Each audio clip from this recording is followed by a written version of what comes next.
Nestlist YouTube channel. Selamat pagi teman-teman dan rekan-rekan sekalian. Pada pagi ini izinkan saya untuk memperkenalkan tradisi suku Nias yaitu lompat batu. Jadi kita mulai dari Pulau Nias dulu ya. Pulau Nias itu dia terletak di sebelah barat Pulau Sumatera. Wilayahnya itu dibagi menjadi satu kota dan 4 kabupaten. Kotanya ada Kota Gunung Sitoli dan kabupatennya ada Kabupaten Nias, Kabupaten Nias Selatan, Nias Barat, dan Nias Utara. Nah, di Pulau Nias ini masih mempertahankan tradisi megalitikum. Megalitikum atau zaman batu di mana orang-orang masih menggunakan batu besar sebagai monumen dan untuk pemakaman. Masih menggunakan batu-batu besar. Lalu berikutnya untuk lompat batu sendiri dapat ditemukan di Desa Bawomataluo. Desa Bawomataluo ini terletak di Nias Selatan. Nah, kalau lompat batu ini dia hanya dilakukan oleh laki-laki. Tinggi batunya itu bisa mencapai 2 meter dan lebarnya itu mencapai 90 cm. Jadi kalau di sana itu anak-anak usia dari 7 sampai 12 tahun atau sekitar masih SD itu sudah mulai berlatih untuk lompat, biasanya menggunakan tali atau menggunakan batu tapi dengan tinggi yang lebih kecil dulu. Nanti kalau udah saat waktunya sudah dewasa baru menggunakan batu yang sesuai, yang sudah mencapai 2 meter ini. Lalu sejarah lompat batu itu didasari karena masyarakat Nias di zaman dahulu itu sering berperang antar desa atau suku-suku.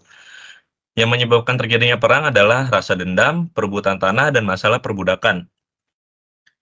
Lalu untuk berperang tentunya dibutuhkan prajurit, dan prajurit ini dipersiapkan, mereka harus mempunyai fisik yang kuat, tangkas, dan mental seorang pejuang. Selain itu juga para prajurit di seleksi akhir adalah harus bisa melompati tumpukan batu setinggi 2 meter. Gitu. Jadi, dan uniknya teman-teman di sini gambar lompat batu Nias itu pernah menjadi uang kertas tahun 1992. Jadi sebenarnya lompat batu ini sudah cukup populer dan dikenal oleh masyarakat ya. Terlebih udah masuk di uang kertas tahun 1992 ini. Nah, untuk peran lompat batu bagi masyarakat Nias sendiri, zaman dahulu adalah sebagai upacara untuk menunjukkan pemuda Nias sudah dianggap dewasa secara fisik.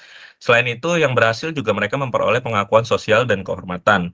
Nah, jadi kalau pemuda Nias ini, mereka mendapatkan kehormatan juga untuk keluarganya. Biasanya kalau mereka sudah berhasil untuk lompat batu ini, keluarganya itu akan mengadakan upacara dan sembelih ternak seperti ayam atau babi.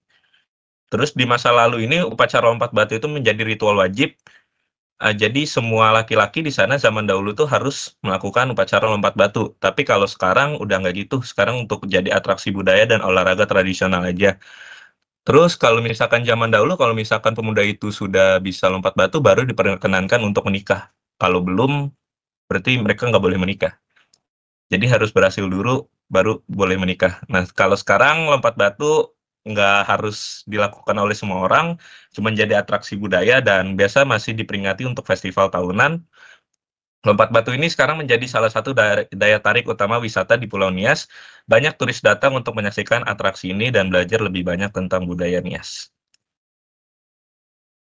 Sekian presentasi dari saya, terima kasih. Oke, terima kasih. Selamat pagi, Ezak dan teman-teman semua. Jadi mengenai tradisi ritual lompat batu ini, mungkin apa aja nilai-nilai budaya atau kepercayaan yang terkait dengan lompat batu ini, gitu. Mungkin ada kepercayaan khusus adanya tradisi lompat batu ini, gitu. Nilai-nilai budaya atau kepercayaan yang terkait dengan lompat batu ini, gitu. Itu apa aja? Mungkin nilai-nilai yang ditanamkan mungkin lebih kayak untuk ini ya, tolak ukur kedewasaan sama ketangkasan seorang pemuda. Jadi kalau pemuda itu sudah dewasa, bisa dianggap dewasa kalau mereka sudah berhasil melakukan lompat batu ini tanpa menyentuh permukaan lompat batu itu sedikit pun. Jadi lebih kayak nilai-nilai ketangkasan seperti itu. Dan kedewasaan secara fisik dan mental. Oke. Kalau secara kepercayaan mungkin, Secara kepercayaan sepertinya nggak ada. oh, Ya, jadi oke. kan dasarnya juga mereka kan sejarahnya karena perang, jadi nggak ada yang kepercayaan kayak gitu sih. Kalau untuk lompat batu ini.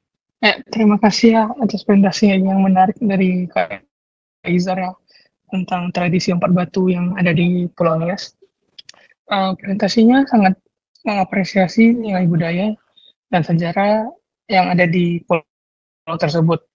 Lalu bagaimana cara tradisi ini berperan penting untuk membentuk identitas masyarakat Nias yang sekarang dikenal karena tradisi ini lompat batunya. Juga baru tahu ini juga buat seleksi prajurit ya. Jadi saya juga sangat mengapresiasi upaya pelestarian tradisi jadi sebagai daya tarik wisata yang memperkenalkan budaya Nias ke orang lain dan juga ke dunia internasional. Itu aja sih. Saya mau nanya dong, itu latihannya gimana ya? 2 meter itu kan lebih tinggi dari badan kita ya, terutama badan saya. Itu kira-kira caranya gimana ya? Anak saya juga basket lompat-lompat, tapi kalau lompat 2 meter tuh luar biasa ya. Anak saya tuh paling berapa puluh senti doang kalau lompat ya. Terima kasih. Ya, izin menjawab Pak, ini untuk lompat batu setinggi 2 meter ini sebelumnya ada batu pijakan di situ. Jadi kalau untuk latihan kan mereka dari yang kecil dulu. Nah, tapi kalau sudah makin tinggi itu dia ada batu pijakan sebelum melompat.